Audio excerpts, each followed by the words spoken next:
Hey YouTube, I just wanted to do a quick video today on my workbench, and this is kind of a different video. It's going to be kind of a preview. I plan on doing a more in-depth video soon about the more of the build. I won't show it because it's obviously already built, but go into more detail on that. Maybe if I can roll it out. Right now we've got a car parked out in the garage door, so I can't really roll it anywhere and show you all of it, but I can give you an overview. So this is Woodworker Royer, and we will start in just a second. Okay, it's been about 2 seconds. Now we can start. So this is my workbench. This is my workbench, which is very cluttered at the moment. I was sharpening stuff the other day, and I still haven't ended doing that, so I still have all the sharpening stuff out, as well as a sander and a scrap bucket and a sanding bucket over there that still don't really have homes yet, which I'm working on slowly. Anyway, so I've got some random stuff out here, but the majority you can kind of see. So right here is obviously the main working surface, mostly this area right here, which is probably about 18 inches. I can't really reach back there, so that just ends up being storage. And I obviously have a wall. This whole workbench is on 4 Home Depot casters. They are fully locking, so when I lock down that tab, the wheel not only will not spin, but the caster itself can't twist,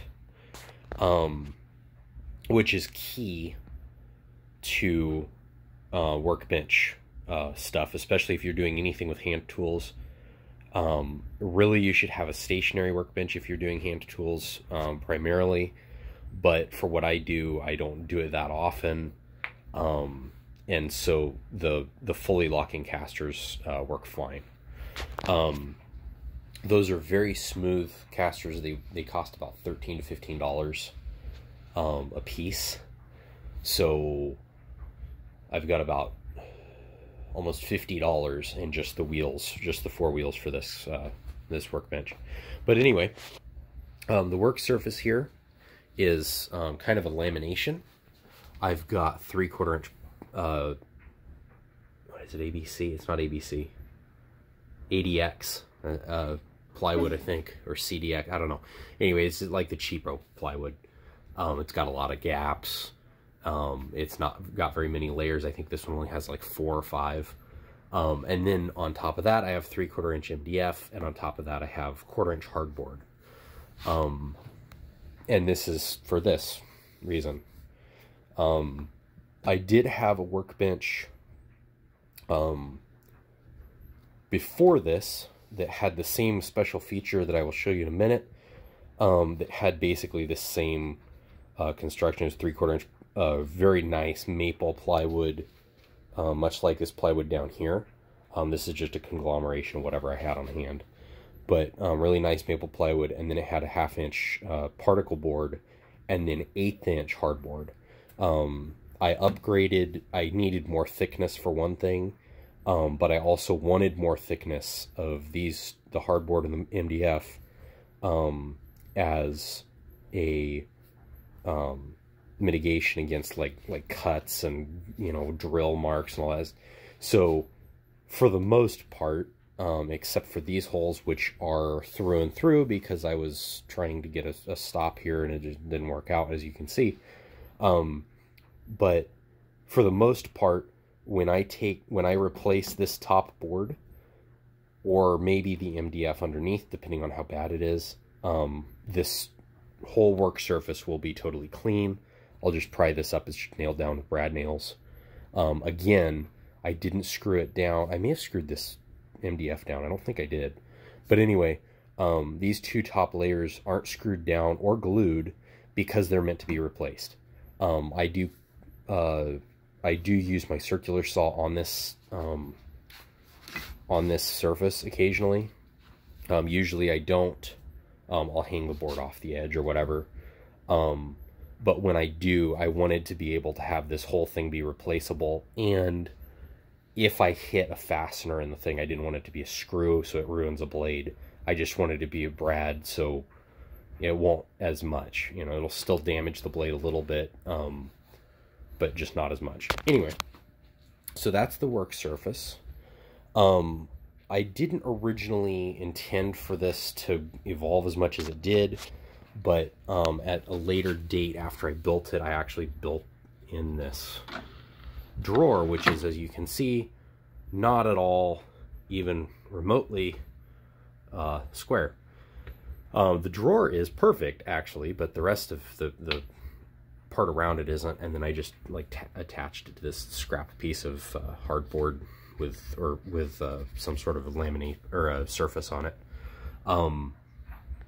It was just a scrap, so I just used, you know, like 2 scraps here for the sides to hold the drawer slides, and then that board up there, so it was all a self-contained unit that I could quickly establish where everything needed to be, attach it to this, and I didn't have to be doing all this work with 2 separate boards just hanging there and trying to fit this and needing like 8 hands to hold it all together and then screw it down and everything. Anyway, that is just for like measuring and marking tools. I've got a tape measure, a square. I've got this thing that I didn't really know what to do with it. It's a contour gauge, so you kind of press it. You know those toys that they have, you press your hand in it or whatever makes an imprint? That's the same idea as this. You can get an imprint of whatever contour or whatever, like for crown molding or something like that. You can make your imprint and then take it to the store or take it outside, whatever you need to do, and you know, lay this on your board, cut out what you know, that same contour and all that.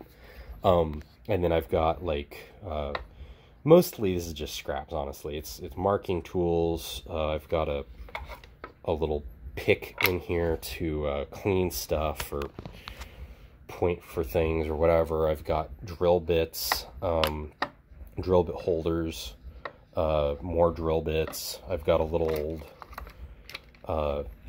what are these called? Stanley Handyman Yankee. So what this is literally an old-fashioned drill that you do that with. It actually works a lot better if you use 2 hands. You hold this with 1 hand and then you push with the other hand as you're pushing into the board, and it actually works way better. But anyway, got a little ratchet in here that uses drill bits, so I can get, you know, literally like 1-inch depth stuff. So if I need to fit it in some place it's really difficult to get to, I have that. Nail punches, utility knives, Loctite tweezers. You know, this is just kind of the stuff that doesn't really have a home, but I use often enough and I use it in this area, so this just made sense to put it in here. I also have, this does not live here, this cord, but it's just kind of there. In fact, I'll just take it off. But I've got my file card, and it's got bristles on, or like nylon bristles on this side, and then the regular file card wire stuff on the other side, and I just have that hanging on a nail or screw there. And then I have all my files. I usually have this brush hanging up under here. That was before this got in here, and it kind of just, this kind of ruined this brush hanging there, because you stab yourself as you're trying to get to it. But anyway, under here, this cavity is for 2 purposes. One is dust collection, and the other one is I put this drawer in here that holds paint cans, spray paint, a gallon of glue that I've never opened, even though I've had it forever, and then like WD-40 stuff, WD-40, rust remover, or not rust remover, dry lube, degreaser, white lithium grease, all that stuff. Just kind of odds and ends. It usually holds this tap fluid, and then the Lysol bottle's just there. But that's its main purpose, is just to hold kind of odd scrap stuff. I crawl down here and I open it up. On that side, on this wall that you can't see because I can't get over there, I've got French cleats that are built with 3/8 or 1/2 inch plywood, cut at a 45-degree angle, just like this side. It's the same setup. And then I have everything on here mounted with French cleats. So I've got my drills, my impact driver that's up here normally lives down here. So impact driver, hammer drill, little blower. But anyway, then I've got like drill bits, jigsaw blades, and then I've got more like, random drill bits. And then this is like my main drill bit storage here. I've got more miscellaneous stuff. This is the Cobalt, it's not Cobalt brand, the Cobalt steel with a C. So C-O-B-A-L-T, the metal drill bits, and then also bolt extractors in there. And then I've got my cheap Harbor Freight titanium ones, which, as you can see, are slowly starting to disappear because they get dull very quickly. More miscellaneous stuff, and then this is like if you know, I need more miscellaneous drill bits. This is where I go for everything unless it's an actual drill bit and I'm gonna make a hole, or I just don't have it in there, and then I usually go to there. So, and then I've got glue up stuff down here. So I've got mainly Titebond 2, and I've got Titebond 1 in this bottle. I've got Titebond 2 in here and in here, and then putty, boiled linseed oil down here, salt. I don't know if you guys know this, but if you use glue and you notice that the joint is slipping, so you have a board down here, you have a board down here, you press them together and it kind of wants to slip as you're clamping it or as you're holding it. If you get a little bit of glue, just a little bit, or salt, I mean, not very much. You don't want to totally like cover the thing in salt because then it won't adhere at all. But you get a little bit of salt and you sprinkle it on that glue, and it'll, because it's literally crystals, it will hold those two boards. It'll create some friction and they won't move as much. So that's a really good little tip. I've got my painter's triangles here, more glue accessories here. I love these little Bench Dog, doesn't matter what brand you get, but Bench Dog glue brushes. They've got silicone bristles up here, and then this little thing here. And then I've got super glue and a little bit of sawdust if I need to kind of cover up a glue joint, make a little putty there. Bench cookies, more paint that just hasn't gone away, and glue. And then I've got my saw blade collection, circular saw, tape measure. This is supposed to be storage for this kind of thing, push sticks, that kind of thing. I've got my table saw, which is a 1960s Craftsman, I believe. One of the older kind of construction saw type hybrid, with like a cabinet saw, where it's got a cabinet, but it's more construction or contractor rather, like power. So it's only got like a 1 horsepower motor and whatever. I got the whole saw for $150, which is insanely cheap. And it ran too. I didn't have to mess with any of it. I did go through, I changed out the bearings and did a couple other things, but that is a totally different review, and I'm getting off track. But anyway, my previous table saw and my previous workbench, I had a shelf much like this. This isn't the same table or anything, but just for an example, I had a table much like this. It was a little Craftsman contractor saw. It was portable. Came with one of those folding stands that has wheels and doesn't really roll over anything well. Anyway, and that was just, I took the mobile base off of that and just set it on the little cabinet, and then had a work surface out beside and behind it. And that whole system was 4 feet long, I believe. And then when I got this saw, which is a major upgrade because it went from like a 1/2 horsepower motor to a 1 horse, full cast iron, 24-inch rip capacity, all that. So in building this, I obviously had to have it go, you know, from the table saw, you know, my previous one was only about 12 inches high. So I had to have about 30 or 36 inches. I don't remember how tall this machine is, but I had to basically have it sitting on the floor and then wheels underneath, which I could have done a little bit different system than what I did, which is just literally a flat piece of plywood, and then the table saw just sits on top of that. So it's fairly high. I think it's about 40 or 41 inches from the actual tabletop to the floor. So I literally just took a 6 foot long by 4 foot wide, approximately 4 foot wide piece of plywood, 3/4 inch. I put 2x4s horizontally, so they're flat. They're not sitting on their end. They're flat all the way around to the base.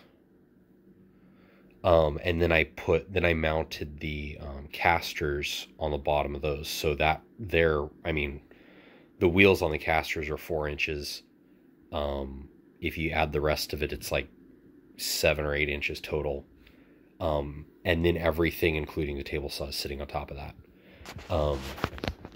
But I got that idea. There were a couple different places I got the idea from. One was Ron Paulk, the kind of, I guess, double-decker 2-layer workbench that he built, which is the design that I had for my previous saw. This one, I was going to do that. I was going to do a torsion box for the base, and I decided to scrap that idea because it was just too much. It was way too much work, and it was using up too much materials. So I just did what I did. It works fine. And then I was thinking about doing the actual Paulk bench design for this part, and then I just decided it's a lot easier to put a French cleat system on the bench itself and be able to roll that around than it is to have a big, you know, basically 4 foot by 4 foot box that's just going to collect clutter. Doesn't really have anything anywhere specific to go. It would end up being like Adam Savage's proverbial drawer, where tools would just go there to die, along with everything else. Which is actually what I had in my previous one, and that's one of the reasons I didn't like it, because it just collected stuff and things would get lost and dusty and everything. So when I built this, I built and designed this box, and I just recently actually put it in there, but I designed this box to hold my shop vac. So I've got my shop vac in there, and then in this green bag here, I have like the little accessories, the light wand and the different nozzles and adapters and whatnot. So the way I designed this, I don't remember what the guy's name was on YouTube.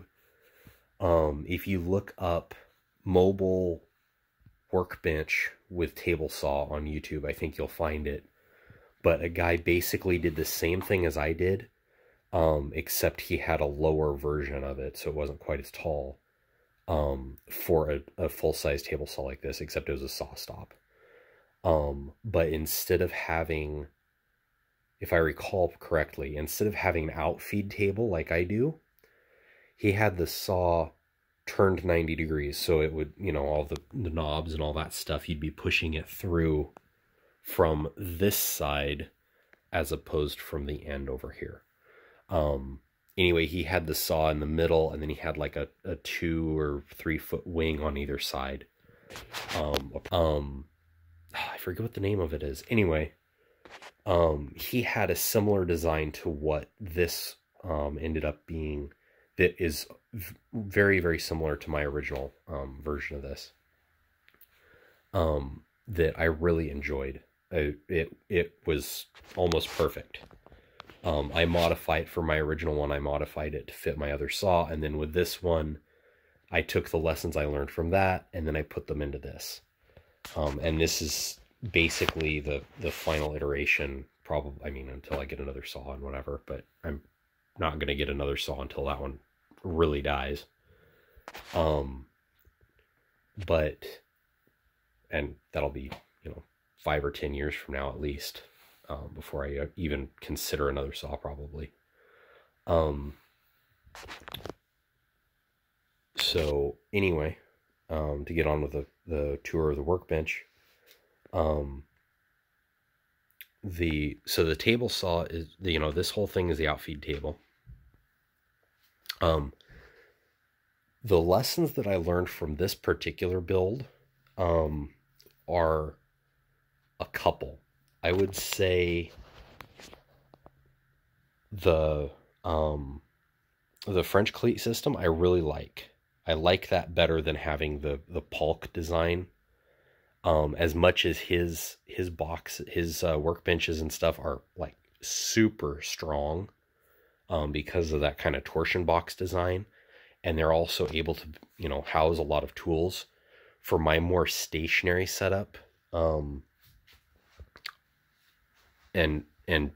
side tangent, this whole thing is built to roll out that door onto the driveway, which is slanted, which is one of the reasons I have the locking casters, other than the fact that I do hand tool stuff on this. But the Paulk design is more, I would say, a daily setup system, where you're, you know, if you're it's more meant for contractors or whatever, where you're going to take it out of a trailer or a truck or whatever, set it up on sawhorses, do whatever you need to do, and then tear it down again at night. So his design is very good for that, because you can just toss whatever you have under the workbench, and it, you know, and at the end of the day, then you take it all apart and put it away. With my the way that I work, this hardly ever moves unless I have a full sheet of plywood or something really long to rip, or, you know, wide or something like that.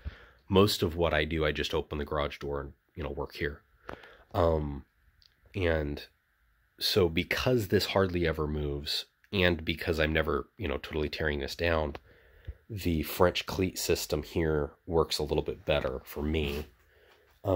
Just because, you know, I can have my drills right where I'm going to use them. I can have my circular saw really close to where I'm going to use it, because 99.9% of the time it's up here. It's not going to be on sawhorses or anything like that.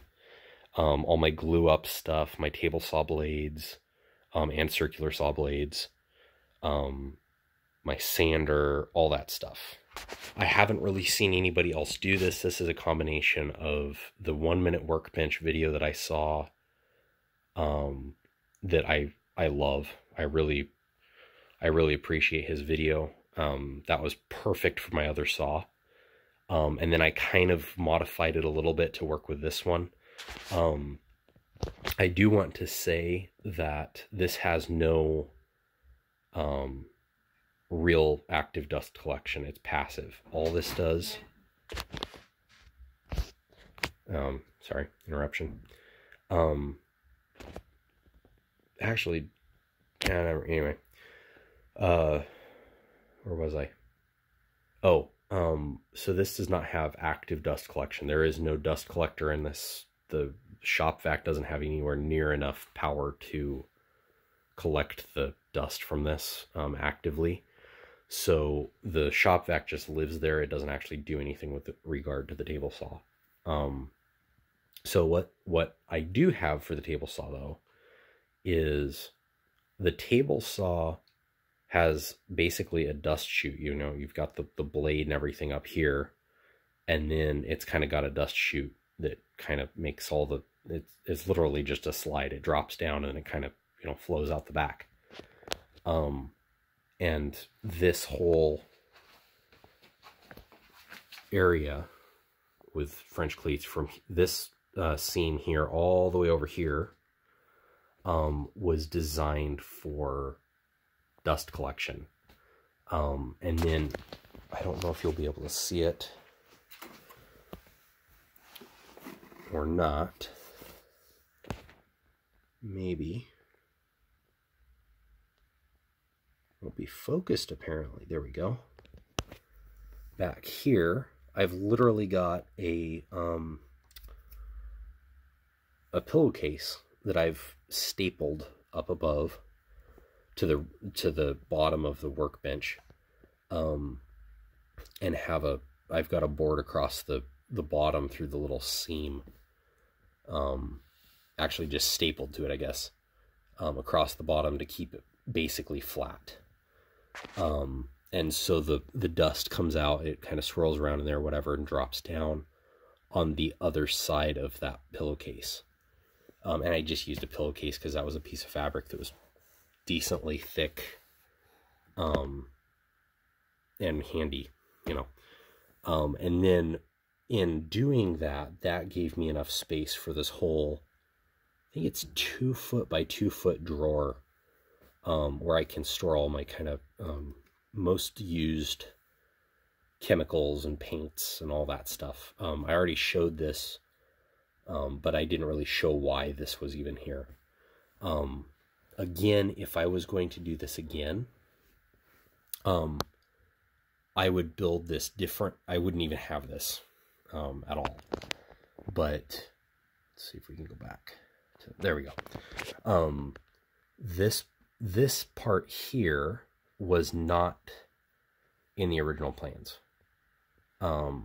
It was an afterthought because I had just a wall here, and the bottom of the work surface up here, and another wall over there, or over here, and the whole work surface would just kind of rock around as I'd use it.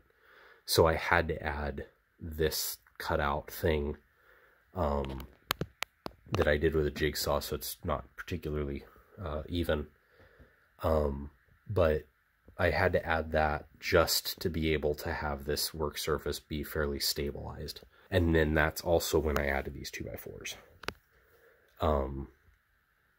Because I didn't want to trust, you know, little 1.5 inch screws going into, maybe those are 2.5 inch screws, going into the end grain of plywood, of 3/4 inch plywood, to not just like rip a chunk out of the plywood and leave